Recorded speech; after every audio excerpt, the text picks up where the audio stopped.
야야야! 우리 수령님을 위해서! 조선인민공화국 만세!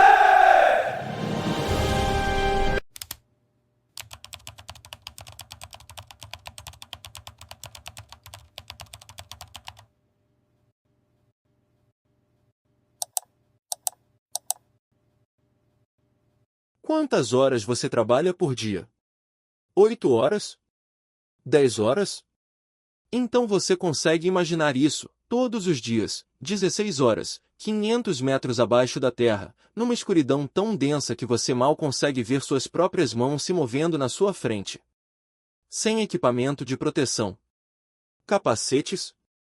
Óculos de segurança? Respiradores? Isso é coisa de Pyongyang, dos vídeos de propaganda que passam na televisão estatal onde os trabalhadores sorriem e cantam músicas patrióticas. Tudo que você tem é uma picareta nas mãos, o cabo de madeira gasto e liso pelo suor e sangue de quem segurou antes de você, antes de morrer. Seus pulmões se enchem de poeira, partículas finas que revestem sua garganta como lixa, que fazem cada respiração parecer que você está inalando vidro quebrado. Seus colegas de trabalho morrem toda semana quando os túneis desabam, quando rochas centenárias decidem que já chega e caem sem aviso, sem piedade. 2 pessoas em média. Toda semana. Às vezes é rápido, uma pedra na cabeça, luzes apagadas antes mesmo de você saber o que está acontecendo.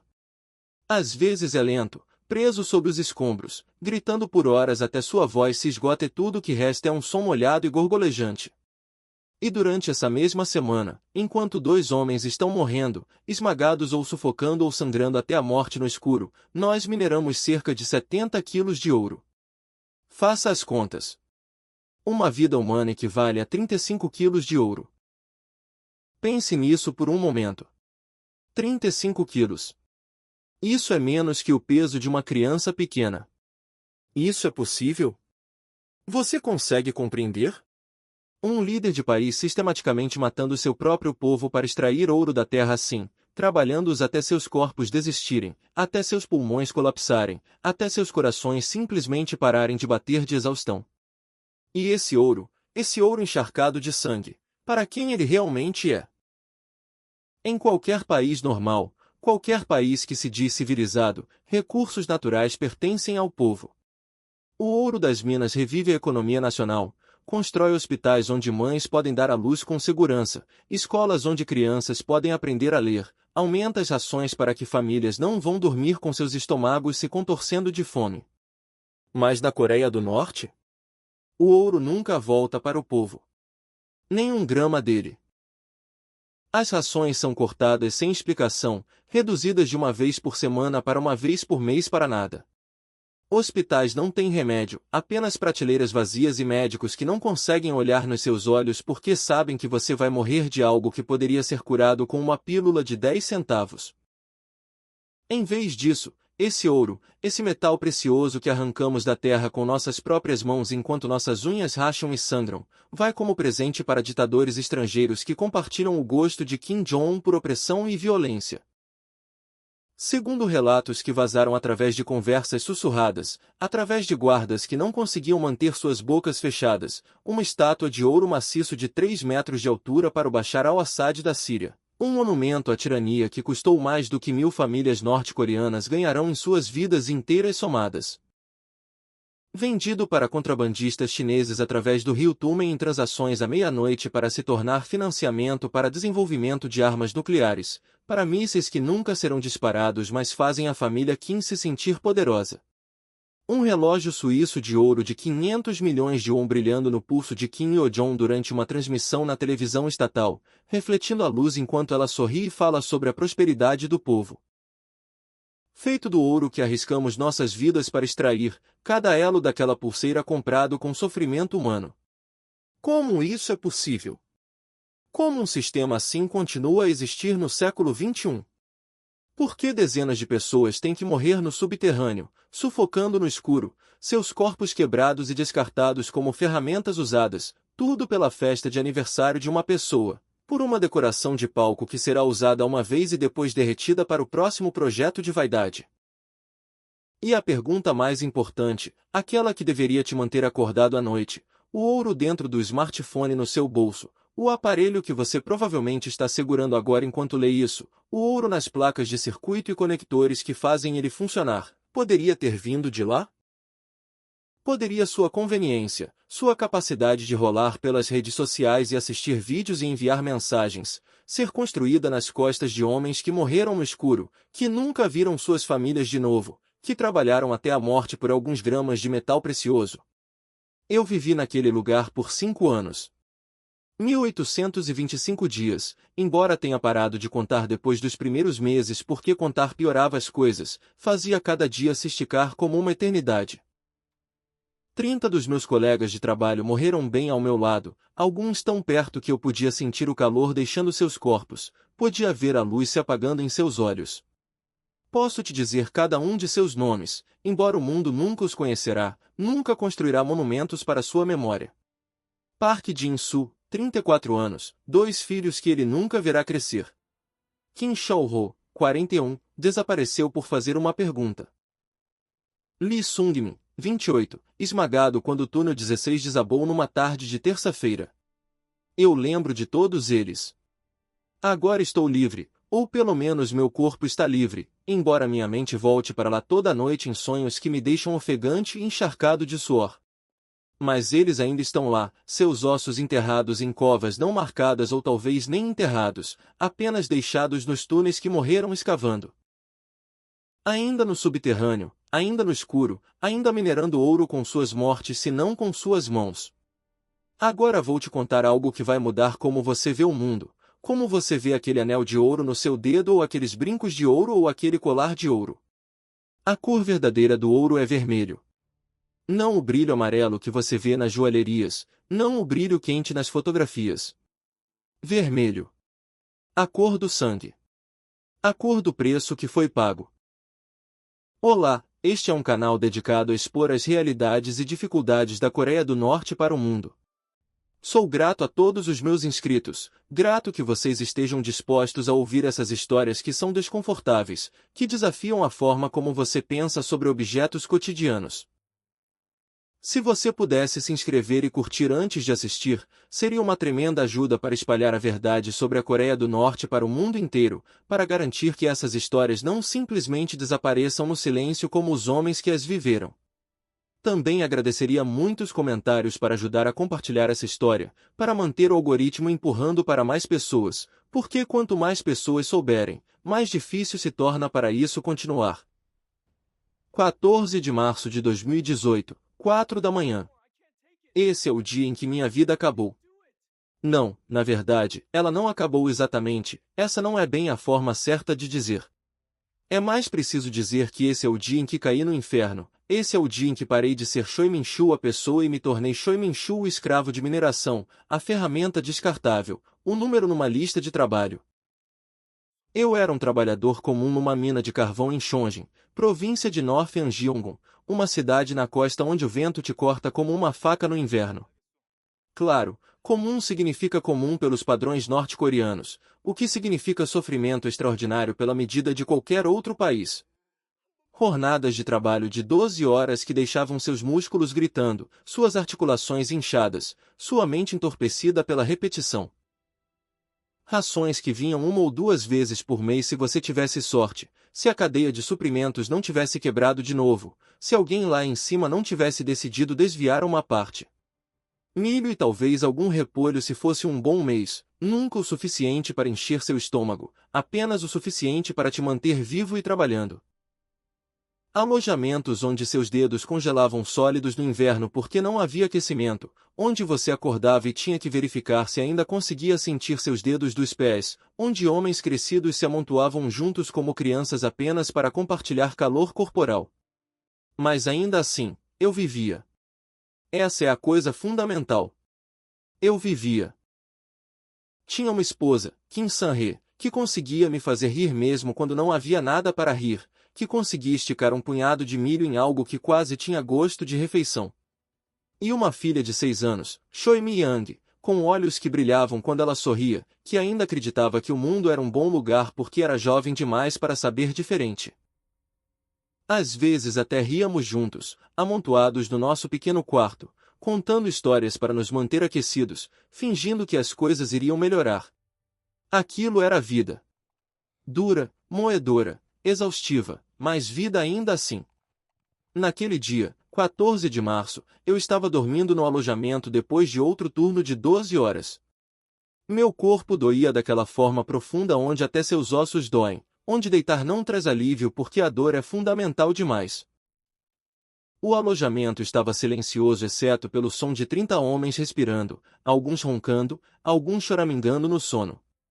Então de repente a porta se abriu com um estrondo que fez todo mundo acordar sobressaltado, corações acelerados. Camarada Choi Min-chu. 2 agentes do departamento de segurança chamaram meu nome na escuridão, suas vozes afiadas e frias.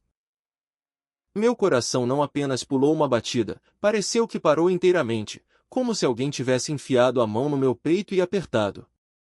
Aquele tom de voz, aquele latido oficial, só significava uma coisa. Problema. Problema sério. Do tipo que você não volta. O que eu fiz de errado?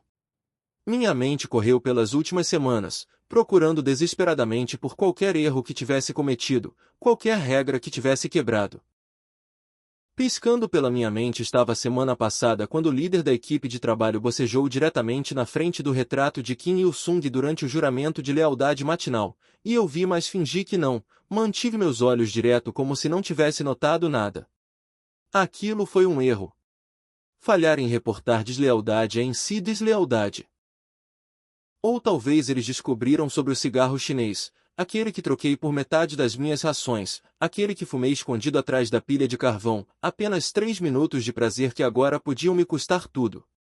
Ou talvez fosse algo que nem sabia que tinha feito, alguma palavra que dissera no sono que o informante na cama ao lado reportara. Não precisa arrumar nada. Nem suas roupas, nem suas fotos, nada. Sai agora. A voz do agente era plana, sem emoção, a voz de alguém que fizera isso 1000 vezes. Camarada, o que eu? Comecei a perguntar, minha voz rachando de medo, mas ele me cortou. Fale demais e sua família vem também. Aquela única frase foi suficiente. Mais que suficiente. Na Coreia do Norte, punição nunca é individual. Eles levam 3 gerações. Seu crime se torna o crime dos seus pais, o crime do seu cônjuge, o crime dos seus filhos. A imagem de Mi Yang, minha pequena, sendo arrastada passou pela minha mente e me senti enjoado.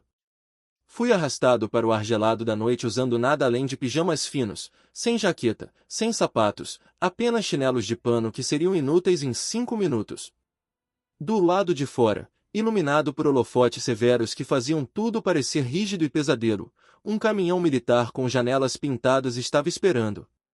O tipo de caminhão que leva pessoas embora e elas nunca mais são vistas.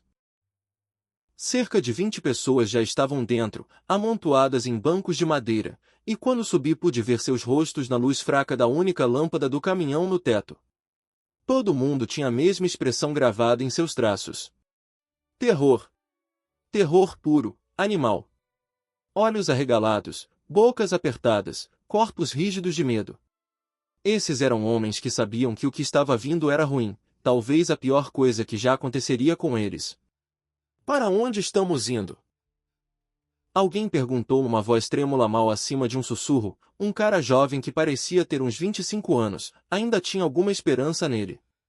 Um agente de segurança respondeu batendo no ombro daquela pessoa com a coronha do rifle, não forte o suficiente para quebrar nada mais forte o suficiente para enviar uma mensagem clara. Cale a boca. Você vai saber quando chegarmos lá. O som do impacto ecoou no espaço fechado, e todos os outros ficaram em silêncio depois disso. A porta do caminhão bateu fechada com um clã metálico que soava como uma cela de prisão trancando. A escuridão caiu, completa e total.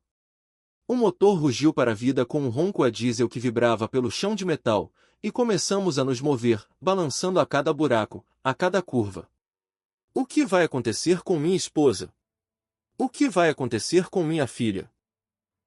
As perguntas circulavam na minha mente como urubus, mas não podia dizê-las em voz alta, não podia compartilhar meu medo porque isso tornaria mais real. Não podia dizer uma palavra. Nenhum de nós podia. Dirigimos por 24 horas, ou talvez tenha sido mais. Na verdade, nem sei se foi exatamente 24 horas porque não havia janelas, nenhuma forma de ver o sol, nenhuma forma de rastrear o tempo exceto contando batimentos cardíacos e isso me deixava ansioso demais. O tempo se tornou sem sentido, apenas um longo trecho de escuridão e medo e o cheiro de diesel do caminhão. O caminhão nunca parou, nem uma vez. Sem banheiro, sem comida, sem água. Quando a natureza chamava, nos aliviávamos no canto da carroceria do caminhão, tentando manter algum resquício de dignidade, mas falhando porque não havia privacidade, nem espaço, nem humanidade restante. O cheiro era terrível, uma mistura de urina e suor e medo que fazia você querer engasgar, que revestia a parte de trás da sua garganta. Alguém chorou silenciosamente, tentando abafar o som com as mãos, ombros tremendo. A maioria apenas sentou lá como se já estivessem mortos, olhos vidrados, rostos frouxos, se preparando mentalmente para o que quer que estivesse vindo. Na segunda parada, quando o caminhão pausou apenas tempo suficiente para os guardas trocarem, mas não tempo suficiente para sairmos, uma pessoa se inclinou e sussurrou: "Camaradas, vocês acham que estamos indo em direção a Musa?" Sua voz estava rouca, desesperada por qualquer informação. "Musan", alguém mais sussurrou de volta. "Ouvi dizer que tem uma mina de ouro lá. Uma grande.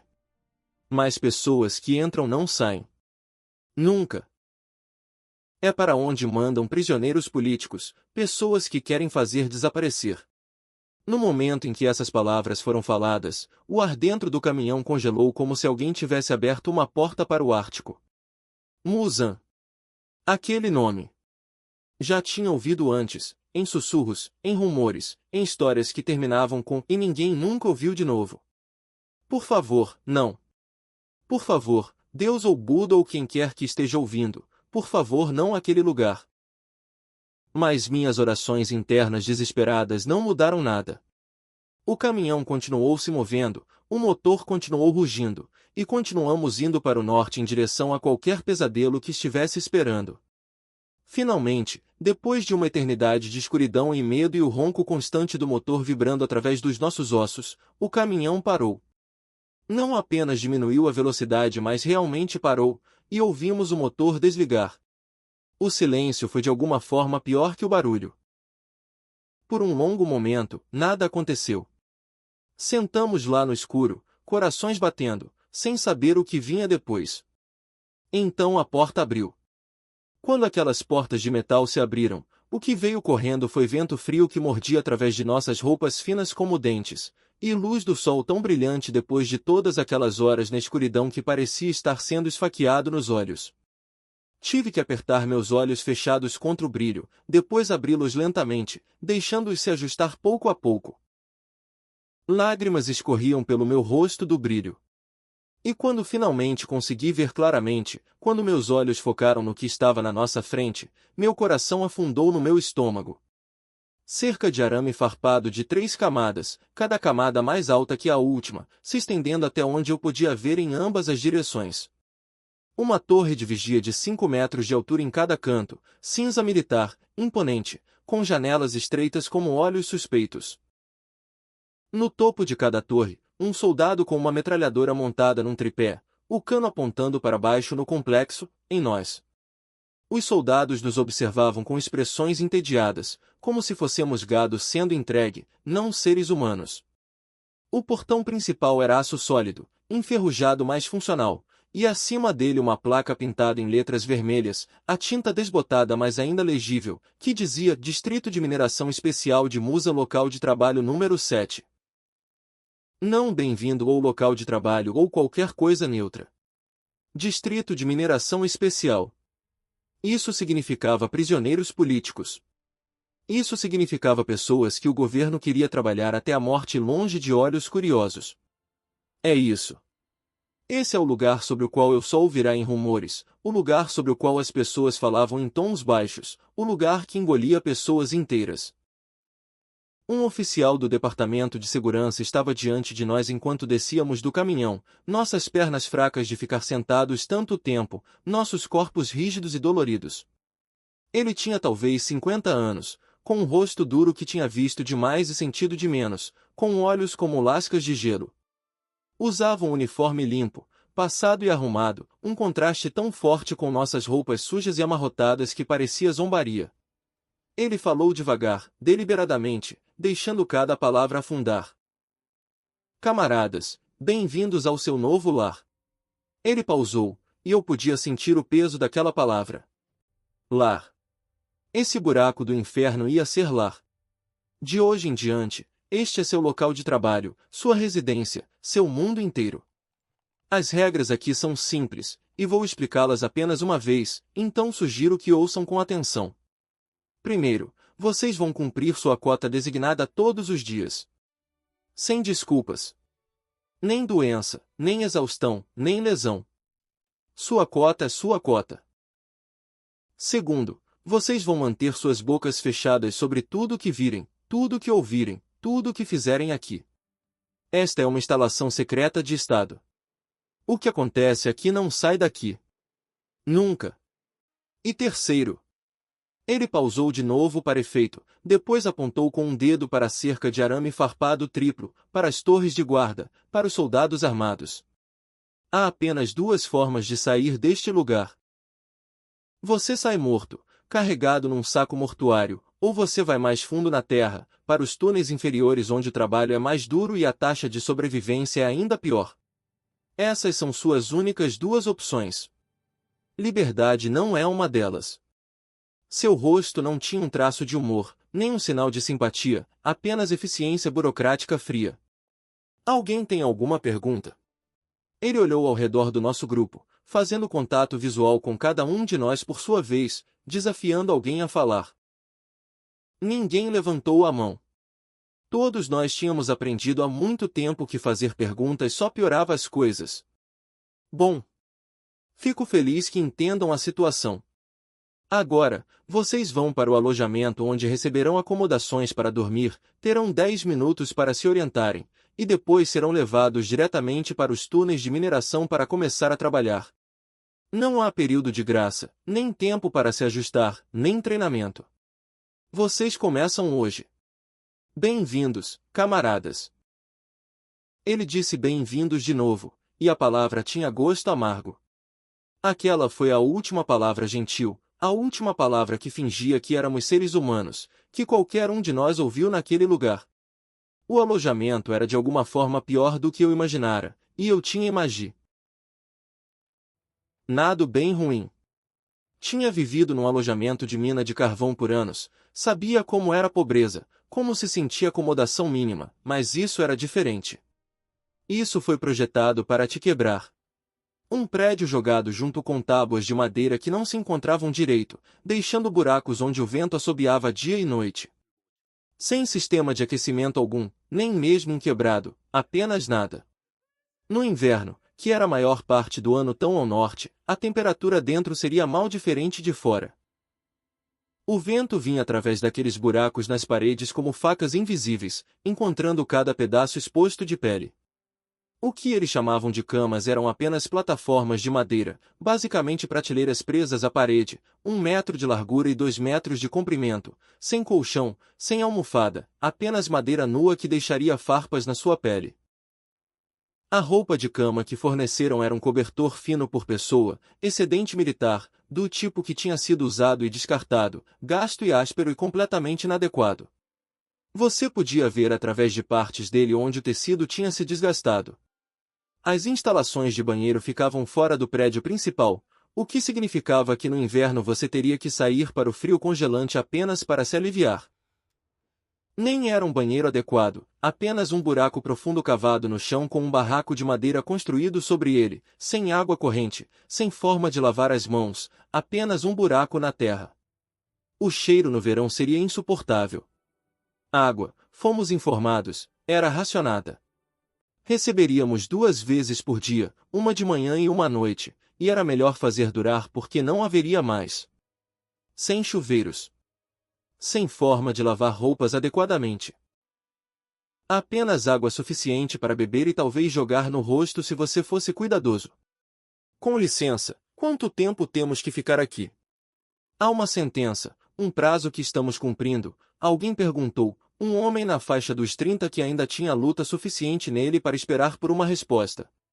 O líder da equipe de trabalho, um homem cicatrizado com um olho que não focava direito, provavelmente de um velho acidente de mineração, olhou para quem perguntou e riu. Não uma risada agradável, mas um som amargo, zombeteiro que dizia seu tolo absoluto. Quanto tempo? Quanto tempo você acha? Para a vida. É quanto tempo? Para sempre. Você está aqui até morrer. Olhe ao seu redor. Você já ouviu falar de alguém sair deste lugar vivo? Já ouviu alguma história sobre alguém que cumpriu seu tempo e foi para casa? Não. Por que não existem? Nenhum. Nem nos 15 anos que essa instalação está operando. A única saída é num saco, e mesmo isso não é garantido. Às vezes apenas deixam os corpos em túneis desabados porque é trabalho demais para desenterrá-los. Mas nossas famílias? E nossas famílias? Elas podem visitar? Podemos escrever cartas? Outra voz, tingida com desespero, precisando de alguma conexão com o mundo exterior. O rosto do líder da equipe endureceu ainda mais. Família? Você ainda acha que tem uma família? Me ouça com atenção. Você precisa esquecer sobre famílias agora. Sem cartas. Eles não vão entregá-las. Sem visitas. Suas famílias nem sabem onde você está, apenas que você desapareceu uma noite e nunca voltou para casa. Até onde o mundo se preocupa, até onde sua esposa e filhos se preocupam, você já está morto. Foi embora. E isso é melhor para eles, honestamente. Se pensassem que você estava vivo, continuariam esperando. Assim, podem fazer luto e seguir em frente. Suas palavras caíram sobre nós como pedras, pesadas e brutais.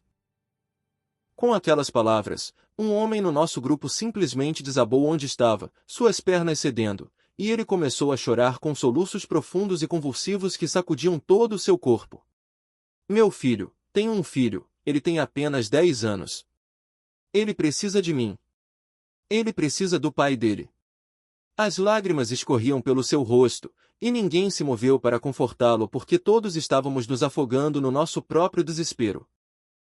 O líder da equipe de trabalho nem olhou para o homem chorando, não reconheceu sua dor, apenas checou seu relógio. 10 minutos acabaram. De pé. Todos vocês. Hora de descer para os túneis de mineração. Quanto mais rápido começarem, mais rápido vão cumprir a cota de hoje, e mais rápido vão receber sua ração de refeição hoje à noite. Mexam-se. O caminho descendo para os túneis de mineração parecia descer para outro mundo, uma versão mais escura, mais terrível da realidade.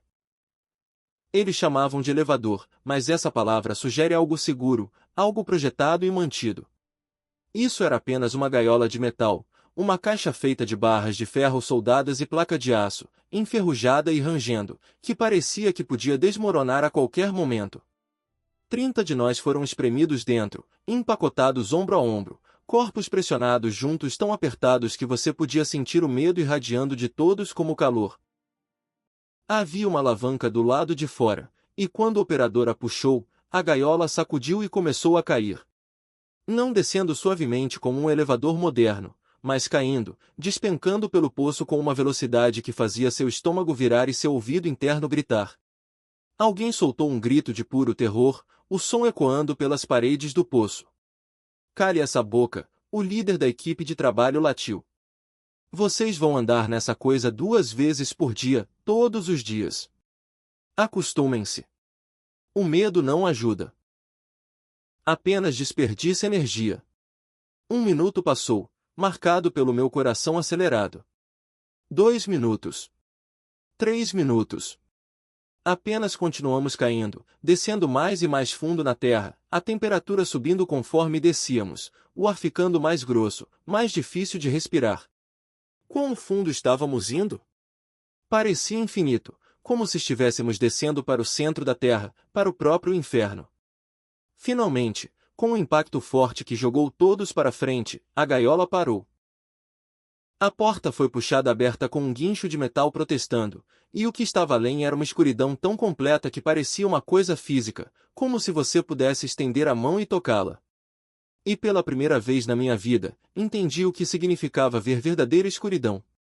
Não a escuridão da noite onde seus olhos se ajustam e você consegue distinguir formas, mas escuridão absoluta, total, sufocante. O tipo de escuro que pressiona em você de todos os lados, que faz você questionar se seus olhos estão mesmo abertos. A única luz vinha de lanternas fracas que os guardas carregavam e das lâmpadas de cabeça que nos deram, velhas lâmpadas de mineração que piscavam e ameaçavam morrer a qualquer momento, lançando círculos amarelos fracos que mal penetravam a penumbra. Estamos agora a 500 metros abaixo da superfície, o líder da equipe anunciou, sua voz ecoando estranhamente no espaço confinado. Daqui, vocês vão andar mais 3 quilômetros mais fundo na montanha para chegar à sua área de trabalho designada. Fiquem em linha. Não se afastem. Os túneis laterais não estão mapeados e se você se perder, não vamos procurar por você. 3 quilômetros. Tínhamos que andar 3 quilômetros no subterrâneo, 500 metros abaixo da superfície, para sequer chegar ao lugar onde começaríamos a trabalhar. O túnel era baixo e estreito, mal alto o suficiente para ficar de pé, e em 50 metros todo mundo estava andando curvado, mãos tocando as paredes para equilíbrio, espinhas protestando.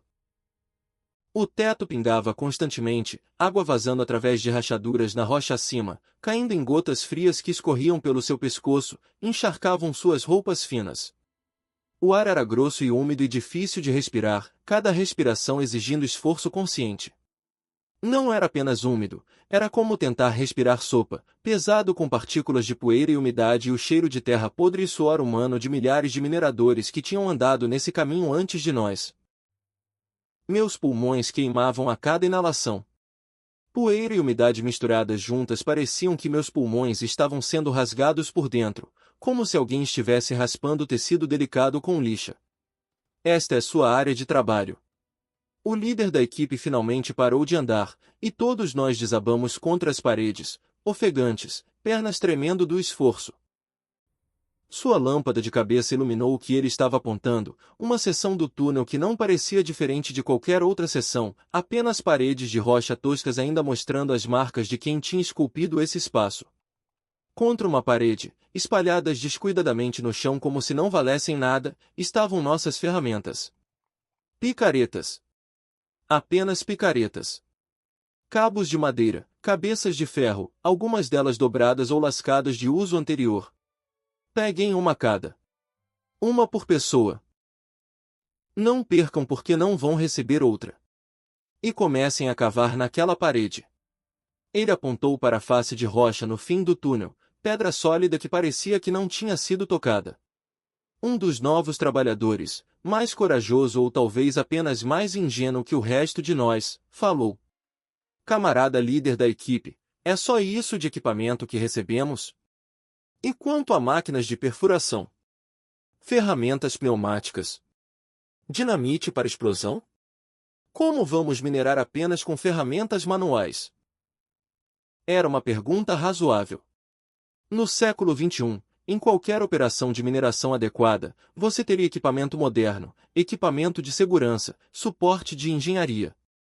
O líder da equipe riu, aquela mesma risada amarga de antes. Máquinas de perfuração? Ferramentas pneumáticas? Dinamite? Essas não existem aqui. Não para vocês.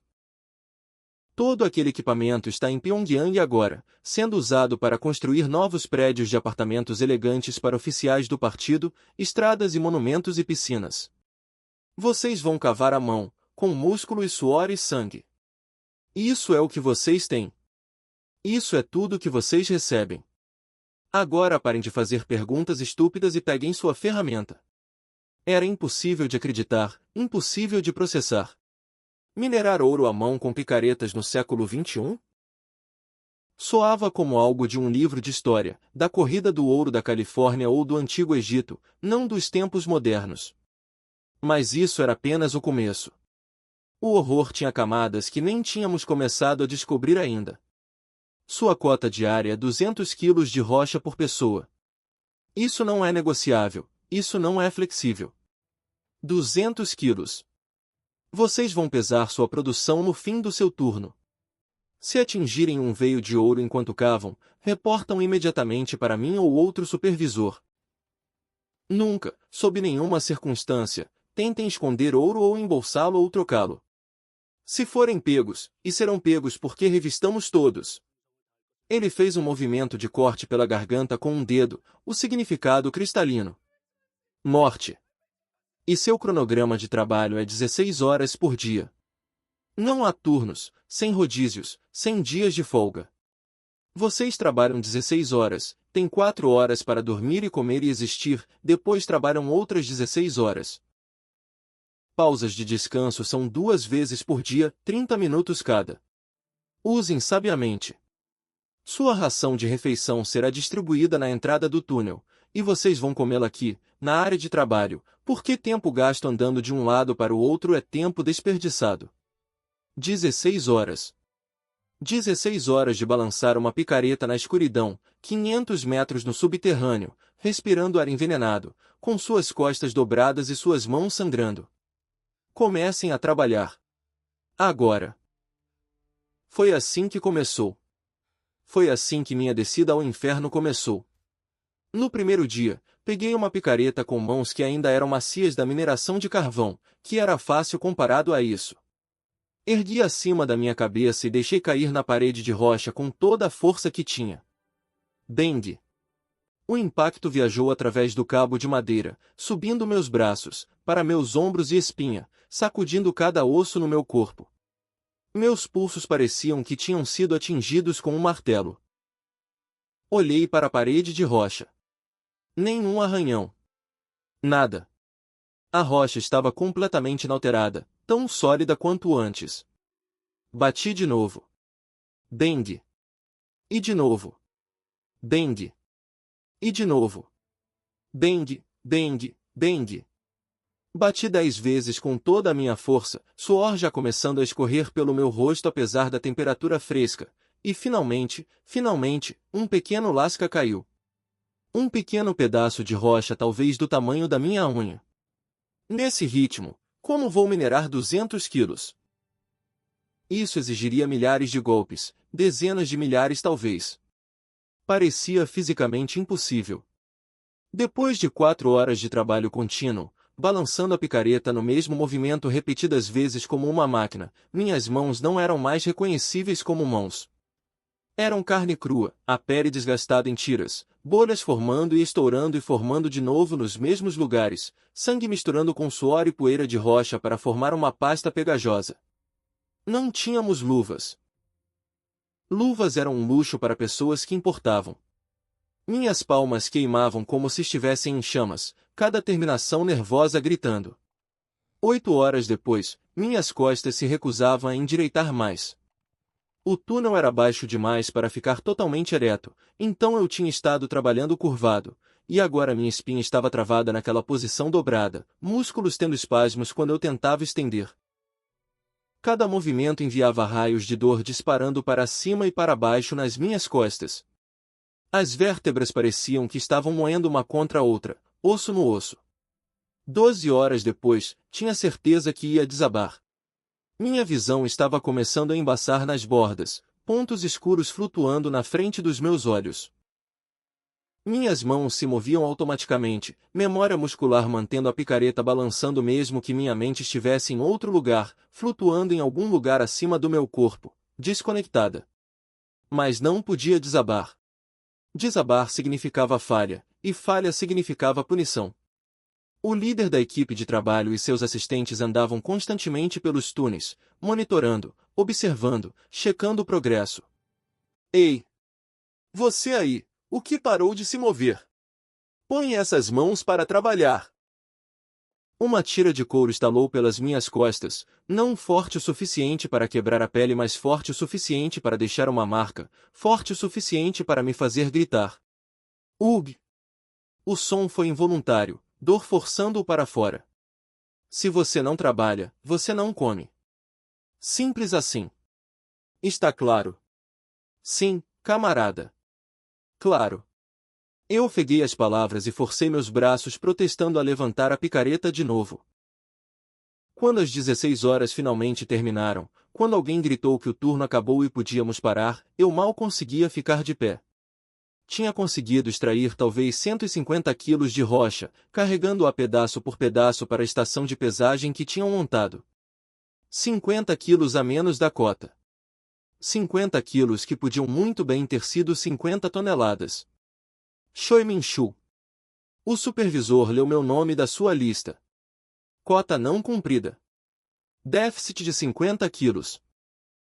Sem ração de refeição noturna.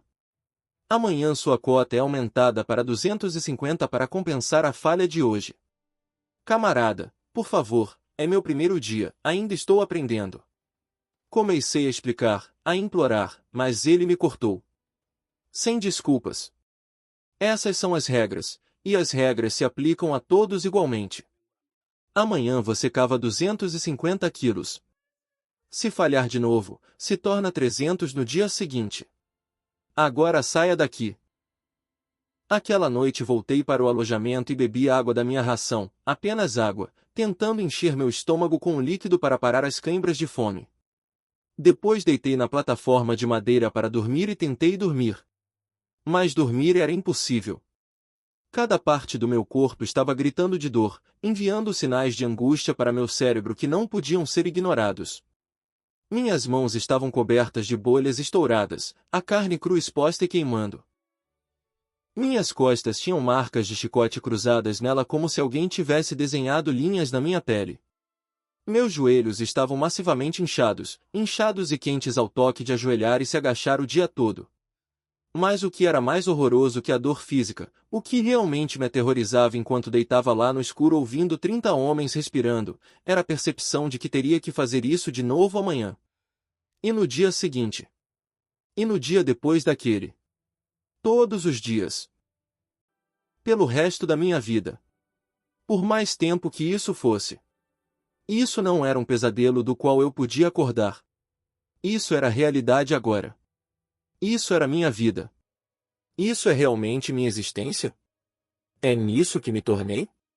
Na escuridão ao meu redor, eu podia ouvir alguém chorando silenciosamente, tentando abafar o som com um cobertor, mas não conseguindo muito. Soluços suaves que falavam de desespero tão profundo que não havia palavras para ele. Não era só eu. Isso não estava acontecendo apenas comigo. Todos nós, cada pessoa nesse alojamento, estávamos todos presos no mesmo inferno, todos sofrendo a mesma morte lenta. Estávamos todos sendo moídos até nada, usados e descartados como ferramentas que tinham sobrevivido à sua utilidade.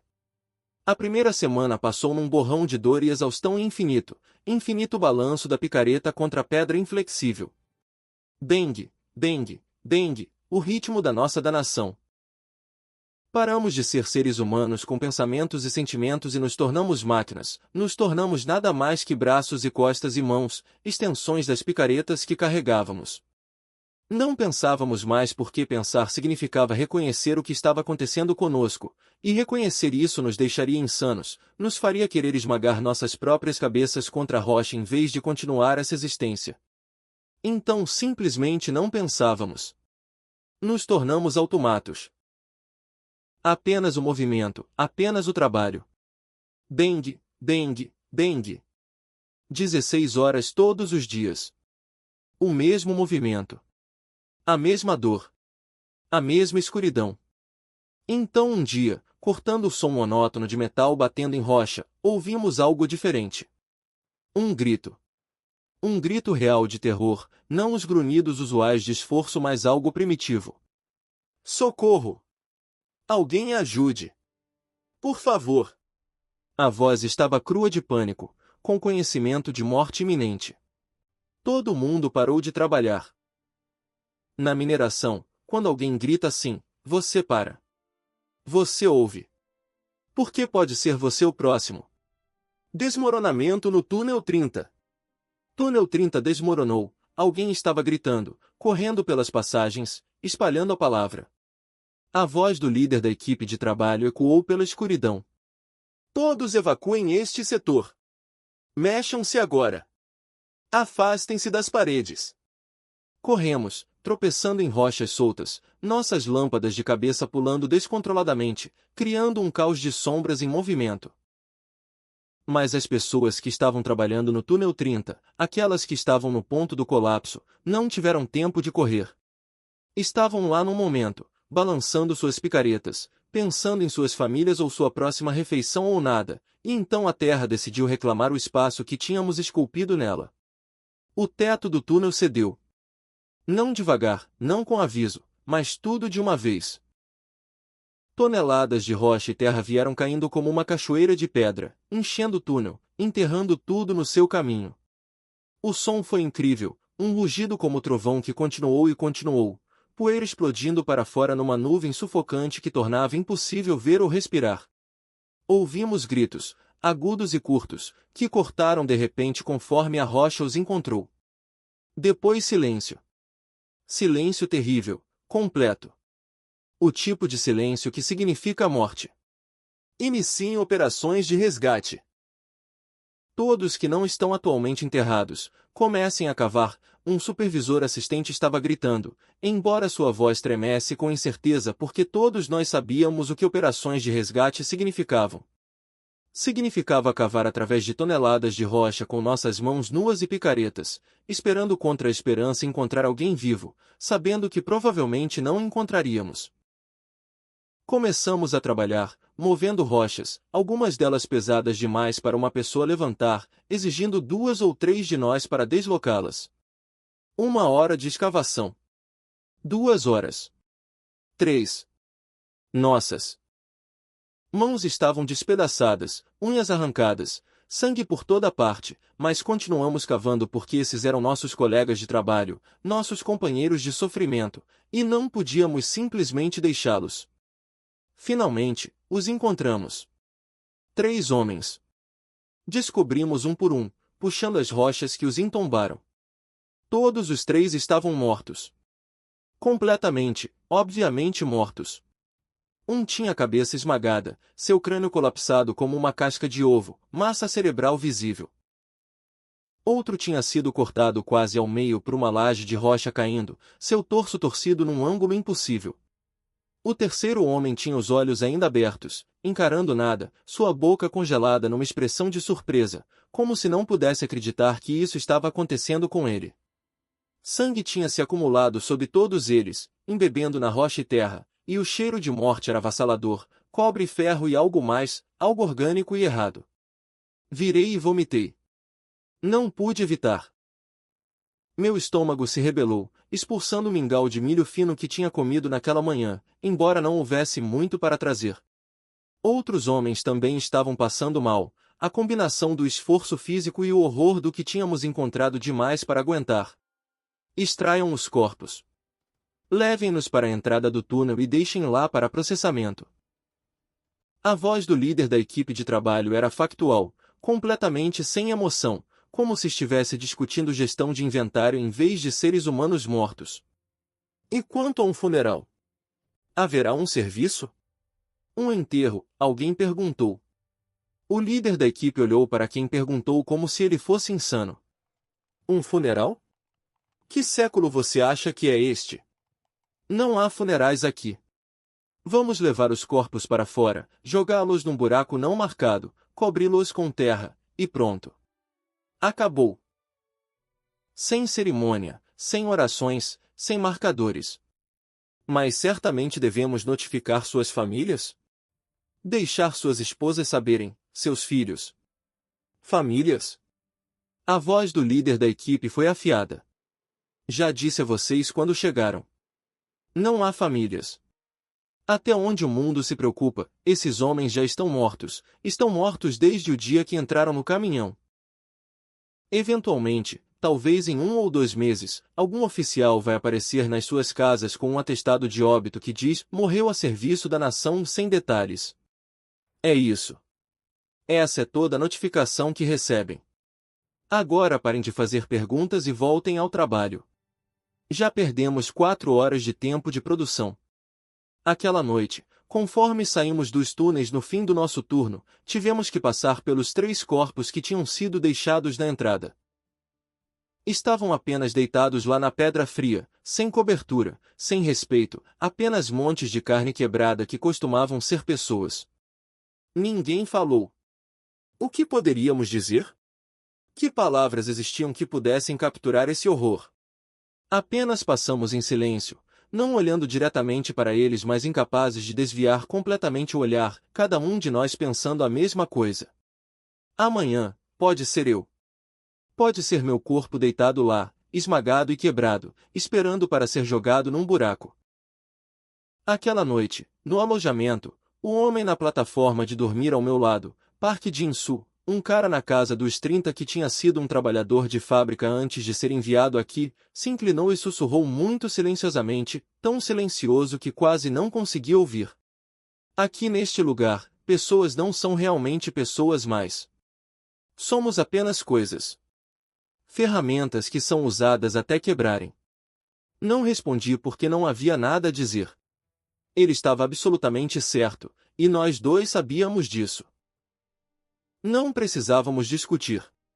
A verdade era autoevidente. Tínhamos nos tornado objetos descartáveis, nosso valor medido apenas por quanta rocha podíamos mover antes de nossos corpos desistirem. Um mês passou, marcado não por datas num calendário, mas pela acumulação de cicatrizes e os nomes dos mortos. A essa altura, tinha aprendido a cumprir minha cota. Meu corpo tinha se adaptado de formas horríveis. As bolhas nas minhas mãos tinham estourado e curado e endurecido em calos grossos que pareciam couro, então eu podia segurar a picareta sem agonia de carne crua. A dor nas minhas costas ainda estava lá, constante e moedora, mas tinha me acostumado com ela da forma que você se acostuma com uma doença crônica, apenas parte do ruído de fundo da existência, algo que aprendeu a ignorar porque pensar nisso não faria ir embora. Mas acostumar-se com isso era mais aterrorizante que a dor em si. Acostumar-se com o inferno, normalizar o horror, aceitar o inaceitável, esse era o perigo real. Isso significava que tinham quebrado algo fundamental dentro de você, tinham destruído sua habilidade de reconhecer que isso não estava certo, que não era assim que a vida deveria ser. Durante aquele mês, houve 2 desmoronamentos de túnel a mais. O primeiro matou 2 pessoas, ambas enterradas tão fundo que nunca nem encontramos seus corpos, apenas desistimos depois de 6 horas de escavação e selamos o túnel, deixando-as entombadas para sempre no escuro. O segundo colapso matou uma pessoa, um cara jovem que tinha estado aqui apenas 3 semanas, nem tinha aprendido os nomes de todos ainda. 5 pessoas no total mortas em um mês. 5 famílias destruídas. 5 espaços vazios no jantar.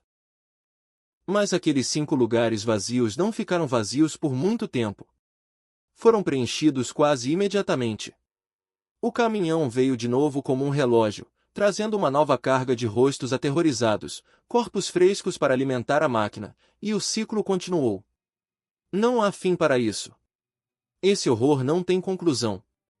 A percepção se assentou sobre mim como um peso. Este lugar vai continuar consumindo pessoas para sempre, enquanto houver ouro nessas montanhas e um regime que quer extraí-lo. Então um dia, enquanto trabalhava no fundo da montanha numa seção de túnel que não tinha sido totalmente explorada ainda, um dos meus colegas de trabalho de repente gritou com excitação na voz, algo que não tínhamos ouvido em semanas. Aqui! Todos, olhem isso! Venham ver! Largamos nossas picaretas e corremos, pensando que talvez ele tivesse encontrado uma saída ou água ou algo útil. Sua lâmpada de cabeça estava iluminando uma seção da parede em que ele tinha estado trabalhando, e lá na rocha, pegando a luz e jogando de volta, algo estava brilhando. Não apenas um ponto, mas um veio inteiro de algo que faiscava amarelo-laranja mesmo na luz fraca da lâmpada. Ouro. Era um veio de ouro, um significativo, correndo pela rocha como uma fita grossa. Uau, encontramos! É realmente um veio de ouro. Alguém disse com admiração, porque tínhamos estado aqui por semanas quebrando rocha estéril, e agora aqui estava a coisa que supostamente deveríamos estar procurando, a coisa que fazia todo esse sofrimento ter um propósito, pelo menos em teoria. Mas aqui está a coisa estranha. Ninguém estava feliz. Ninguém celebrou ou comemorou ou sentiu qualquer senso de realização. Por quê? Porque todos nós entendíamos, no fundo dos nossos ossos, que esse ouro não tinha nada a ver conosco. Essa descoberta não mudaria nada sobre nossas vidas exceto possivelmente torná-las piores. Líder da equipe. Descobrimos um veio de ouro aqui. Quantidade significativa. O supervisor veio correndo, suas botas espirrando pelas poças perpétuas no chão do túnel, e ele examinou o que tínhamos encontrado. Seus olhos se arregalaram, excitação genuína cruzando seu rosto, e ele imediatamente puxou um rádio do seu cinto. Sede de superfície, aqui é túnel 30, câmbio. Temos uma descoberta confirmada de veio de ouro. A avaliação visual inicial sugere que o veio é substancial, poderia ser uma das melhores descobertas deste ano. O rádio crepitou e uma voz veio, metálica e distante mas claro o suficiente. Excelente trabalho. Implementem protocolos de segurança adicionais imediatamente. Iniciem extração cuidadosa. Toda a produção de ouro deste veio deve ser registrada separadamente da produção geral. Vocês conhecem os procedimentos. Entendido, sede. Implementando agora. O líder da equipe virou para nos olhar, e seu rosto tinha se transformado em algo mais duro, mais ameaçador. Vocês todos ouviram aquela transmissão. A partir deste momento, este túnel é classificado como uma zona de gestão especial. Deixem-me refrescar sua memória sobre regulações de segurança, porque violá-las agora carrega penalidades ainda mais severas. Primeira regra. Qualquer um que fale sobre essa descoberta de ouro para qualquer pessoa fora deste grupo de trabalho imediato estará sujeito à execução imediata. Não investigação, não julgamento, apenas execução. Segunda regra. Qualquer um pego tentando roubar até o menor pedaço de ouro, estamos falando de um floco do tamanho de um grão de arroz, será executado e sua família inteira também será executada. 3 gerações. Seus pais, seu cônjuge, seus filhos, seus irmãos. Todo mundo. Terceira regra. A quantidade de ouro produzida deste veio é informação classificada no mais alto nível.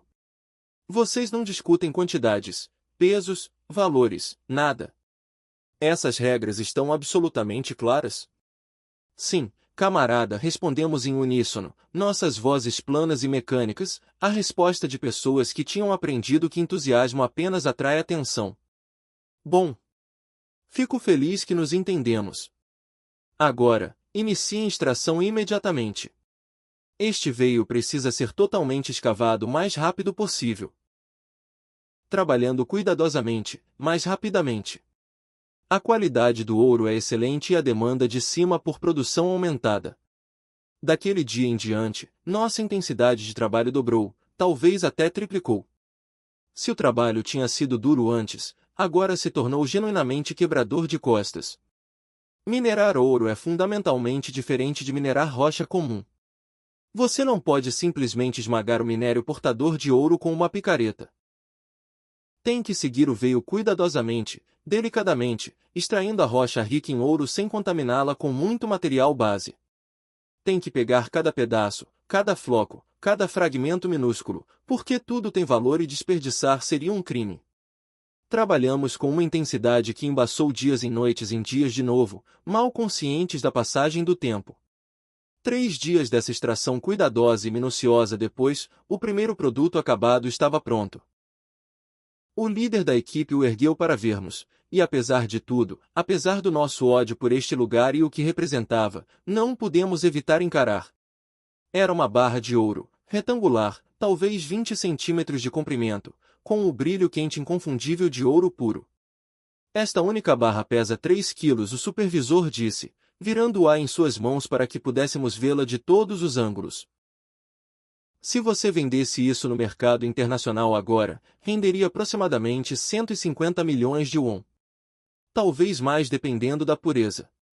150 milhões de won. Ficamos lá em nossos trapos imundos, cobertos de poeira de rocha e nosso próprio sangue e suor, fedendo de semanas sem banho adequado, nossos corpos se desmoronando de desnutrição e trabalho excessivo, e encaramos aquela barra de ouro. 150 milhões de won. Mais dinheiro do que qualquer um de nós poderia ganhar em nossas vidas inteiras se trabalhássemos do nascimento até a morte.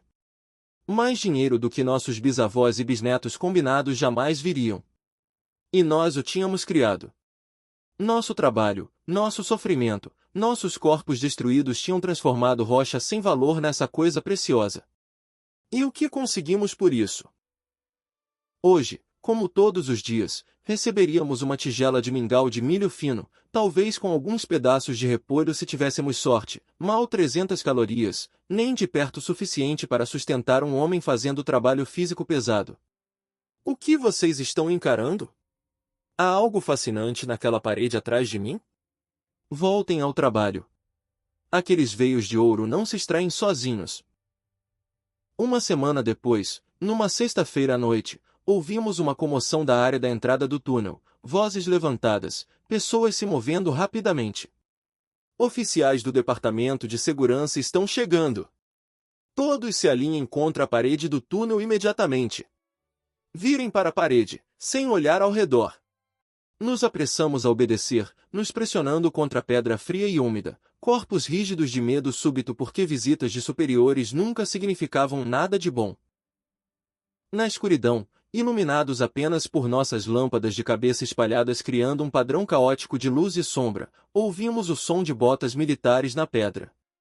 Clique, clique, clique. O som ecoou, rítmico e ominoso. 4 agentes do Departamento de Segurança desceram, andando em formação, seus uniformes limpos e botas polidas um contraste tão forte com nossa imundície que podiam muito bem ser de outro planeta. Atrás deles veio um oficial militar, e mesmo na luz fraca eu podia ver as insígnias nos seus ombros marcando-o como coronel, alto escalão, alguém com poder real. O que um coronel está fazendo aqui embaixo? Isso não pode ser bom. A remessa de ouro semanal está preparada e pronta para transporte, o coronel perguntou, sua voz nítida e autoritária, a voz de alguém acostumado a ser obedecido sem questionar.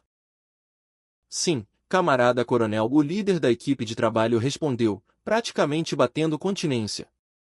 A produção total desta semana é 70 quilos exatamente. Tudo está seguro e contabilizado. Ele gesticulou para uma caixa de metal, reforçada e trancada, sentada no chão do túnel.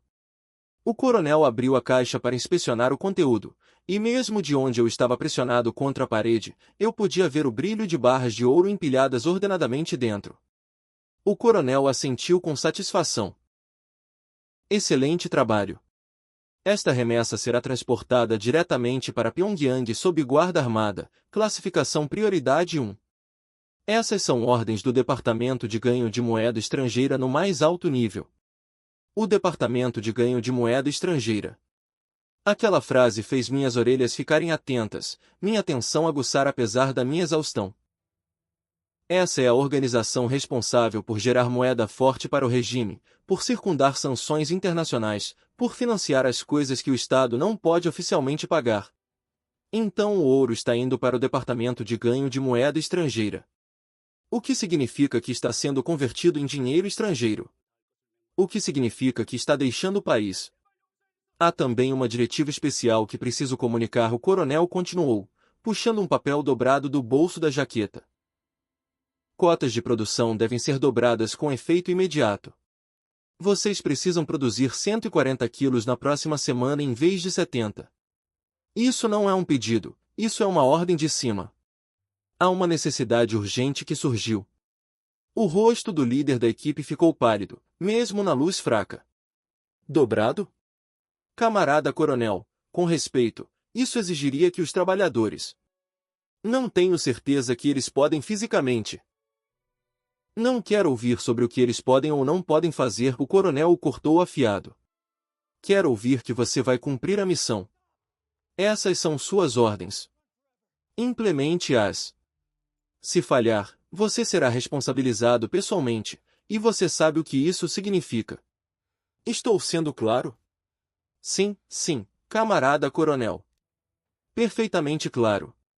Vamos cumprir a cota. Cuide disso. O coronel pegou a caixa de metal com o ouro, carregando-a como se não pesasse nada embora 70 quilos seja pesado, e virou para sair.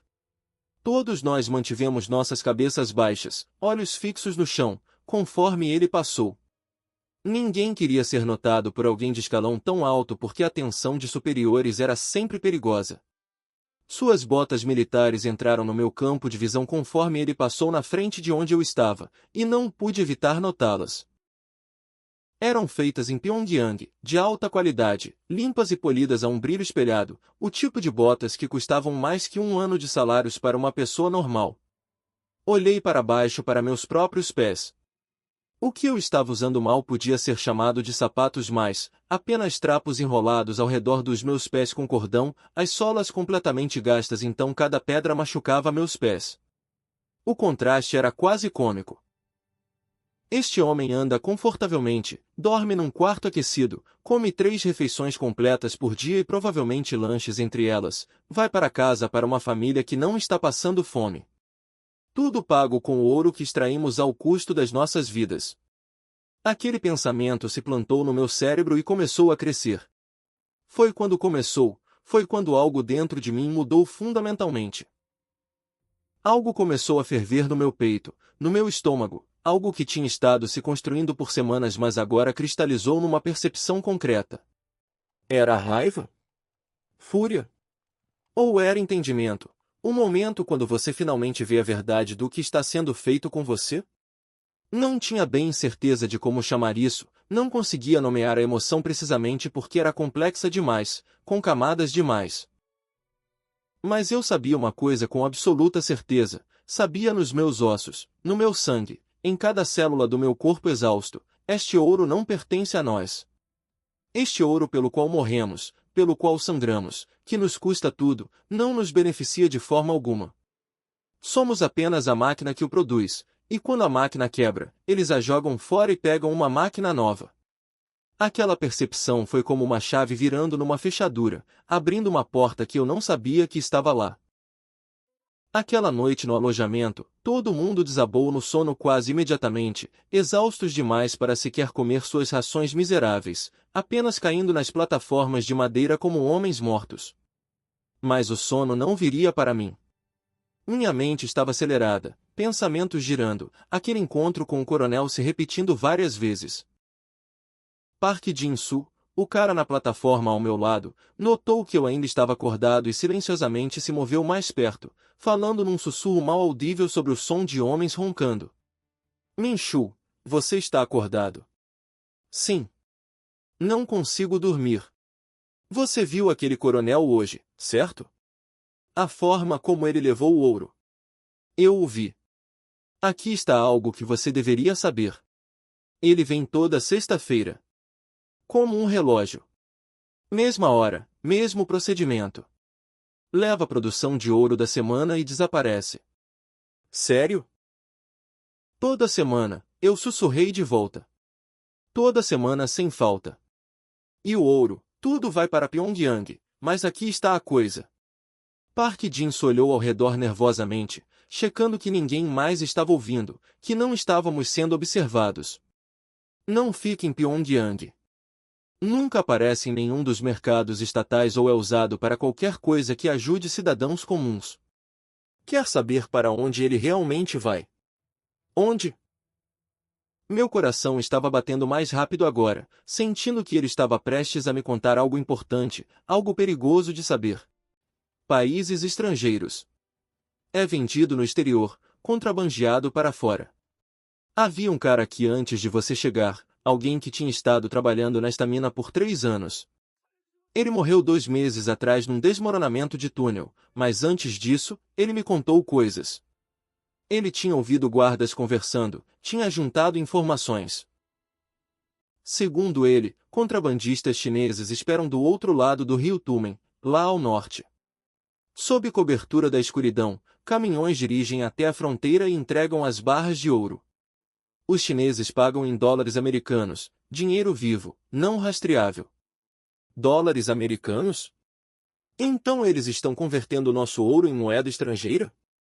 Exatamente. E você quer saber o que eles compram com esses dólares? A voz de Jinsu caiu ainda mais baixa, se tornou quase inaudível.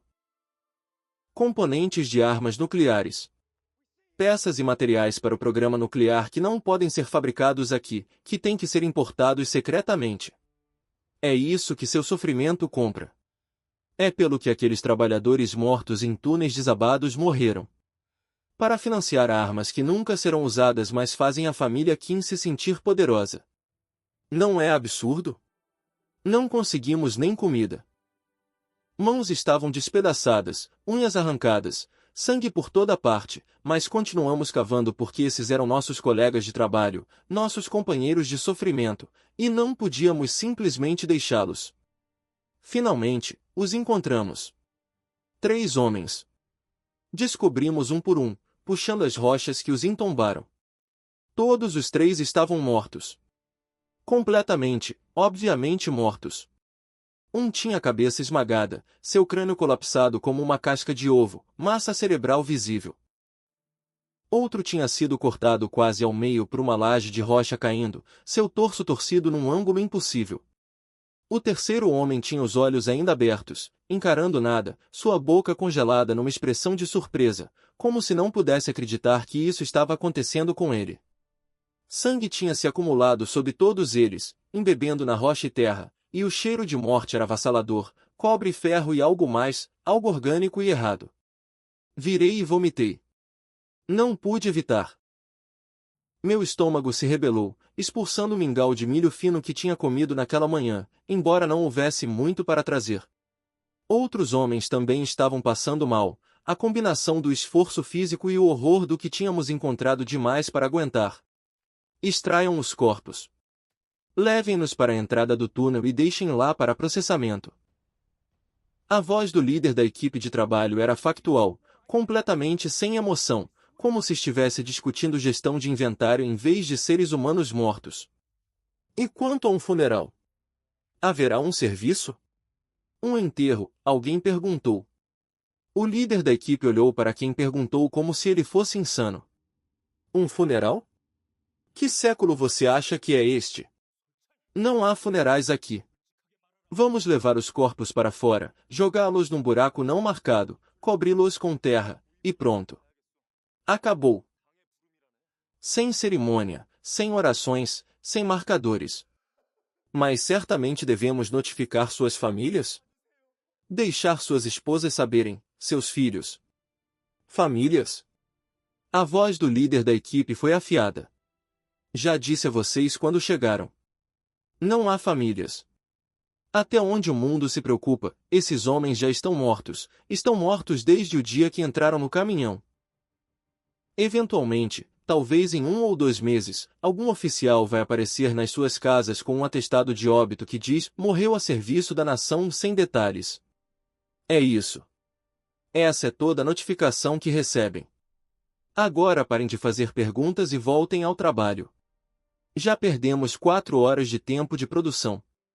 Aquela noite, conforme saímos dos túneis no fim do nosso turno, tivemos que passar pelos 3 corpos que tinham sido deixados na entrada.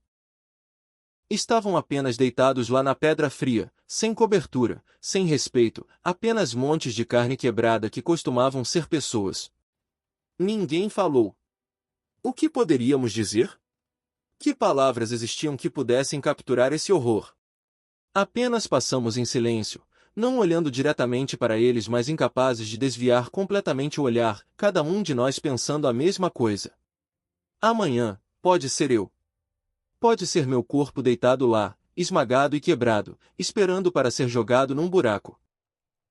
Aquela noite, no alojamento, o homem na plataforma de dormir ao meu lado, Park Jin-soo, um cara na casa dos 30 que tinha sido um trabalhador de fábrica antes de ser enviado aqui, se inclinou e sussurrou muito silenciosamente, tão silencioso que quase não conseguia ouvir. Aqui neste lugar, pessoas não são realmente pessoas mais. Somos apenas coisas. Ferramentas que são usadas até quebrarem. Não respondi porque não havia nada a dizer. Ele estava absolutamente certo, e nós dois sabíamos disso. Não precisávamos discutir. A verdade era autoevidente. Tínhamos nos tornado objetos descartáveis, nosso valor medido apenas por quanta rocha podíamos mover antes de nossos corpos desistirem. Um mês passou, marcado não por datas num calendário mas pela acumulação de cicatrizes e os nomes dos mortos.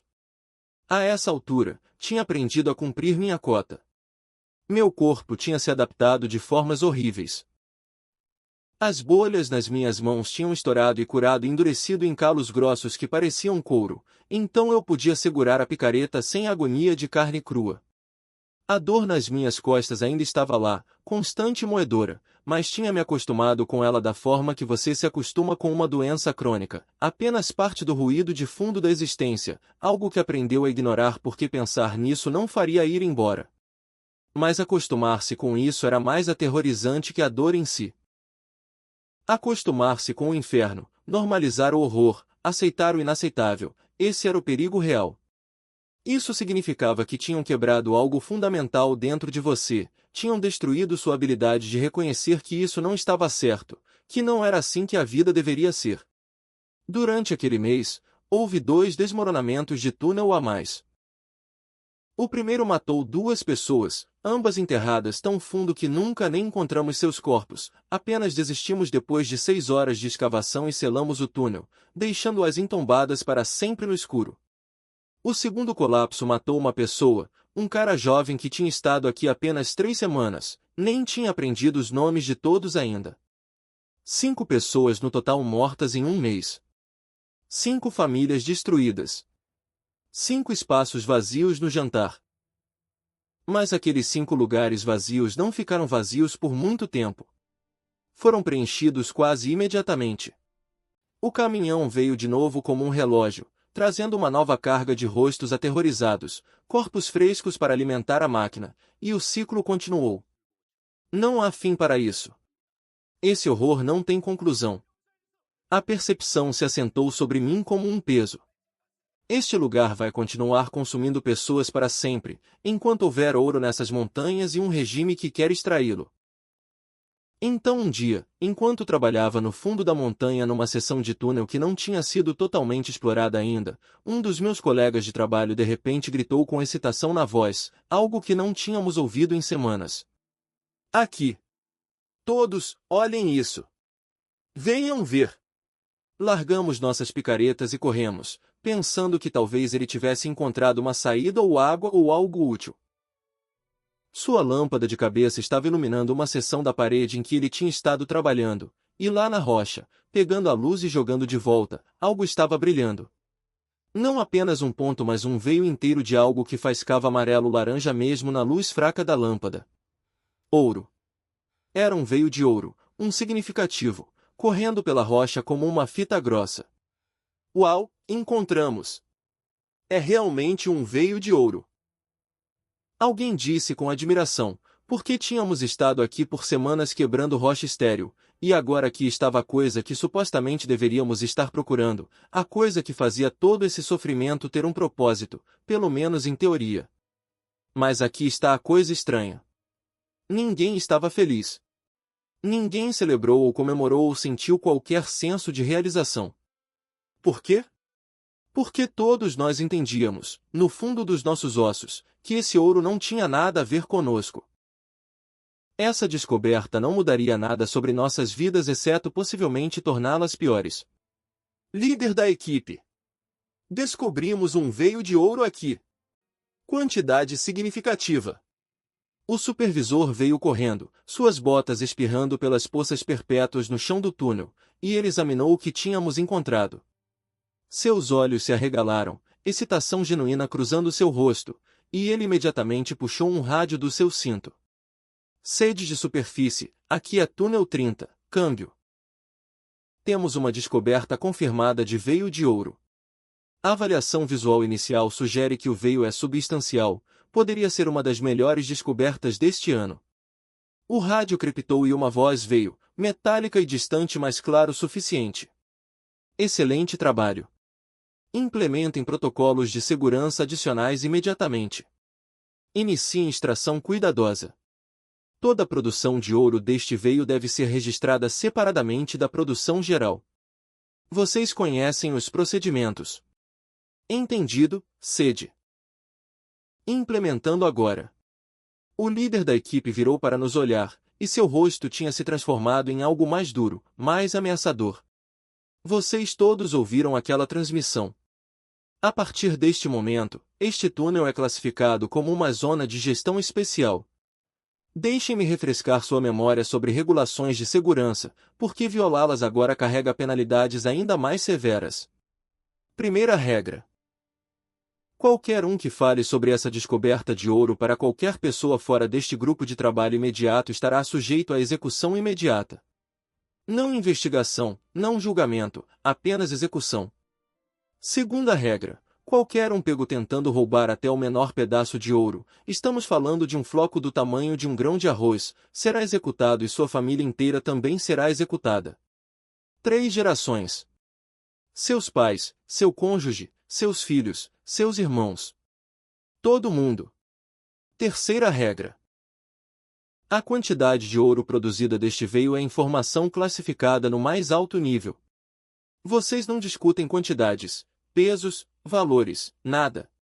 Essas regras estão absolutamente claras? Sim, camarada, respondemos em uníssono, nossas vozes planas e mecânicas, a resposta de pessoas que tinham aprendido que entusiasmo apenas atrai atenção. Bom. Fico feliz que nos entendemos. Agora, inicie a extração imediatamente. Este veio precisa ser totalmente escavado o mais rápido possível. Trabalhando cuidadosamente, mais rapidamente. A qualidade do ouro é excelente e a demanda de cima por produção aumentada. Daquele dia em diante, nossa intensidade de trabalho dobrou, talvez até triplicou. Se o trabalho tinha sido duro antes, agora se tornou genuinamente quebrador de costas. Minerar ouro é fundamentalmente diferente de minerar rocha comum. Você não pode simplesmente esmagar o minério portador de ouro com uma picareta. Tem que seguir o veio cuidadosamente, delicadamente, extraindo a rocha rica em ouro sem contaminá-la com muito material base. Tem que pegar cada pedaço, cada floco, cada fragmento minúsculo, porque tudo tem valor e desperdiçar seria um crime. Trabalhamos com uma intensidade que embaçou dias em noites em dias de novo, mal conscientes da passagem do tempo. 3 dias dessa extração cuidadosa e minuciosa depois, o primeiro produto acabado estava pronto. O líder da equipe o ergueu para vermos, e apesar de tudo, apesar do nosso ódio por este lugar e o que representava, não pudemos evitar encarar. Era uma barra de ouro, retangular, talvez 20 centímetros de comprimento, com o brilho quente inconfundível de ouro puro. Esta única barra pesa 3 quilos, o supervisor disse, virando-a em suas mãos para que pudéssemos vê-la de todos os ângulos. Se você vendesse isso no mercado internacional agora, renderia aproximadamente 150 milhões de won. Talvez mais dependendo da pureza. 150 milhões de won. Ficamos lá em nossos trapos imundos, cobertos de poeira de rocha e nosso próprio sangue e suor, fedendo de semanas sem banho adequado, nossos corpos se desmoronando de desnutrição e trabalho excessivo, e encaramos aquela barra de ouro. 150 milhões de won. Mais dinheiro do que qualquer um de nós poderia ganhar em nossas vidas inteiras se trabalhássemos do nascimento até a morte. Mais dinheiro do que nossos bisavós e bisnetos combinados jamais viriam. E nós o tínhamos criado. Nosso trabalho, nosso sofrimento, nossos corpos destruídos tinham transformado rocha sem valor nessa coisa preciosa. E o que conseguimos por isso? Hoje, como todos os dias, receberíamos uma tigela de mingau de milho fino, talvez com alguns pedaços de repolho se tivéssemos sorte, mal 300 calorias, nem de perto o suficiente para sustentar um homem fazendo trabalho físico pesado. O que vocês estão encarando? Há algo fascinante naquela parede atrás de mim? Voltem ao trabalho. Aqueles veios de ouro não se extraem sozinhos. Uma semana depois, numa sexta-feira à noite, ouvimos uma comoção da área da entrada do túnel, vozes levantadas, pessoas se movendo rapidamente. Oficiais do Departamento de Segurança estão chegando. Todos se alinhem contra a parede do túnel imediatamente. Virem para a parede, sem olhar ao redor. Nos apressamos a obedecer, nos pressionando contra a pedra fria e úmida, Corpos rígidos de medo súbito porque visitas de superiores nunca significavam nada de bom. Na escuridão, iluminados apenas por nossas lâmpadas de cabeça espalhadas criando um padrão caótico de luz e sombra, ouvimos o som de botas militares na pedra. Clique, clique, clique. O som ecoou, rítmico e ominoso. 4 agentes do Departamento de Segurança desceram, andando em formação, seus uniformes limpos e botas polidas um contraste tão forte com nossa imundície que podiam muito bem ser de outro planeta. Atrás deles veio um oficial militar, e mesmo na luz fraca eu podia ver as insígnias nos seus ombros marcando-o como coronel, alto escalão, alguém com poder real. O que um coronel está fazendo aqui embaixo? Isso não pode ser bom. A remessa de ouro semanal está preparada e pronta para transporte, o coronel perguntou, sua voz nítida e autoritária, a voz de alguém acostumado a ser obedecido sem questionar. Sim, camarada coronel, o líder da equipe de trabalho respondeu, praticamente batendo continência. A produção total desta semana é 70 quilos exatamente. Tudo está seguro e contabilizado. Ele gesticulou para uma caixa de metal, reforçada e trancada, sentada no chão do túnel. O coronel abriu a caixa para inspecionar o conteúdo, e mesmo de onde eu estava pressionado contra a parede, eu podia ver o brilho de barras de ouro empilhadas ordenadamente dentro. O coronel assentiu com satisfação. Excelente trabalho. Esta remessa será transportada diretamente para Pyongyang sob guarda armada, classificação prioridade 1. Essas são ordens do Departamento de Ganho de Moeda Estrangeira no mais alto nível. O Departamento de Ganho de Moeda Estrangeira. Aquela frase fez minhas orelhas ficarem atentas, minha atenção aguçar apesar da minha exaustão. Essa é a organização responsável por gerar moeda forte para o regime, por circundar sanções internacionais, por financiar as coisas que o Estado não pode oficialmente pagar. Então o ouro está indo para o Departamento de Ganho de Moeda Estrangeira. O que significa que está sendo convertido em dinheiro estrangeiro? O que significa que está deixando o país? Há também uma diretiva especial que preciso comunicar, o coronel continuou, puxando um papel dobrado do bolso da jaqueta. Cotas de produção devem ser dobradas com efeito imediato. Vocês precisam produzir 140 quilos na próxima semana em vez de 70. Isso não é um pedido, isso é uma ordem de cima. Há uma necessidade urgente que surgiu. O rosto do líder da equipe ficou pálido, mesmo na luz fraca. Dobrado? Camarada coronel, com respeito, isso exigiria que os trabalhadores... Não tenho certeza que eles podem fisicamente. Não quero ouvir sobre o que eles podem ou não podem fazer, o coronel o cortou afiado.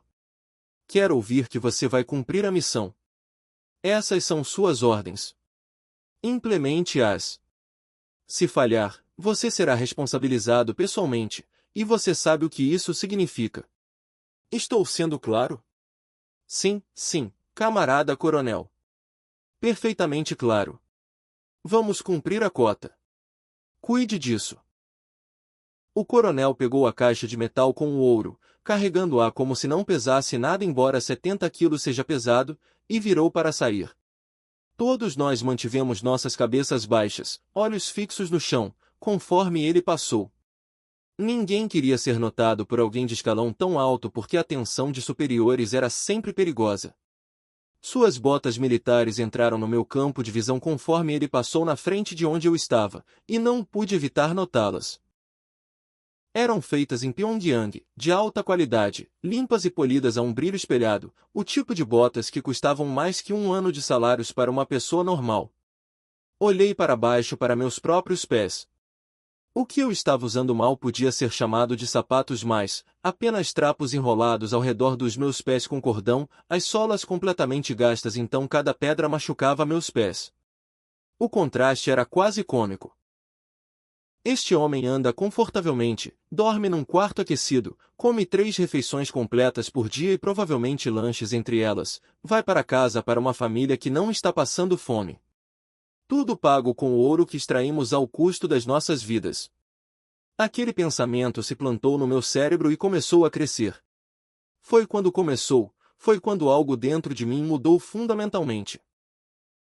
Algo começou a ferver no meu peito, no meu estômago, algo que tinha estado se construindo por semanas mas agora cristalizou numa percepção concreta. Era raiva? Fúria? Ou era entendimento? O momento quando você finalmente vê a verdade do que está sendo feito com você? Não tinha bem certeza de como chamar isso, não conseguia nomear a emoção precisamente porque era complexa demais, com camadas demais. Mas eu sabia uma coisa com absoluta certeza, sabia nos meus ossos, no meu sangue, em cada célula do meu corpo exausto, este ouro não pertence a nós. Este ouro pelo qual morremos, pelo qual sangramos, que nos custa tudo, não nos beneficia de forma alguma. Somos apenas a máquina que o produz, e quando a máquina quebra, eles a jogam fora e pegam uma máquina nova. Aquela percepção foi como uma chave virando numa fechadura, abrindo uma porta que eu não sabia que estava lá. Aquela noite no alojamento, todo mundo desabou no sono quase imediatamente, exaustos demais para sequer comer suas rações miseráveis, apenas caindo nas plataformas de madeira como homens mortos. Mas o sono não viria para mim. Minha mente estava acelerada, pensamentos girando, aquele encontro com o coronel se repetindo várias vezes. Park Jin-soo, o cara na plataforma ao meu lado, notou que eu ainda estava acordado e silenciosamente se moveu mais perto, falando num sussurro mal audível sobre o som de homens roncando. Min-soo, você está acordado? Sim. Não consigo dormir. Você viu aquele coronel hoje, certo? A forma como ele levou o ouro. Eu o vi. Aqui está algo que você deveria saber. Ele vem toda sexta-feira. Como um relógio. Mesma hora, mesmo procedimento. Leva a produção de ouro da semana e desaparece. Sério? Toda semana, eu sussurrei de volta. Toda semana sem falta. E o ouro, tudo vai para Pyongyang, mas aqui está a coisa. Park Jin-soo olhou ao redor nervosamente, checando que ninguém mais estava ouvindo, que não estávamos sendo observados. Não fique em Pyongyang. Nunca aparece em nenhum dos mercados estatais ou é usado para qualquer coisa que ajude cidadãos comuns. Quer saber para onde ele realmente vai? Onde? Meu coração estava batendo mais rápido agora, sentindo que ele estava prestes a me contar algo importante, algo perigoso de saber. Países estrangeiros. É vendido no exterior, contrabandeado para fora. Havia um cara aqui antes de você chegar, alguém que tinha estado trabalhando nesta mina por 3 anos. Ele morreu 2 meses atrás num desmoronamento de túnel, mas antes disso, ele me contou coisas. Ele tinha ouvido guardas conversando, tinha juntado informações. Segundo ele, contrabandistas chineses esperam do outro lado do rio Tumen, lá ao norte. Sob cobertura da escuridão, caminhões dirigem até a fronteira e entregam as barras de ouro. Os chineses pagam em dólares americanos, dinheiro vivo, não rastreável. Dólares americanos? Então eles estão convertendo nosso ouro em moeda estrangeira? Exatamente. E você quer saber o que eles compram com esses dólares? A voz de Jin-soo caiu ainda mais baixa, se tornou quase inaudível. Componentes de armas nucleares. Peças e materiais para o programa nuclear que não podem ser fabricados aqui, que têm que ser importados secretamente. É isso que seu sofrimento compra. É pelo que aqueles trabalhadores mortos em túneis desabados morreram. Para financiar armas que nunca serão usadas mas fazem a família Kim se sentir poderosa. Não é absurdo? Não conseguimos nem comida.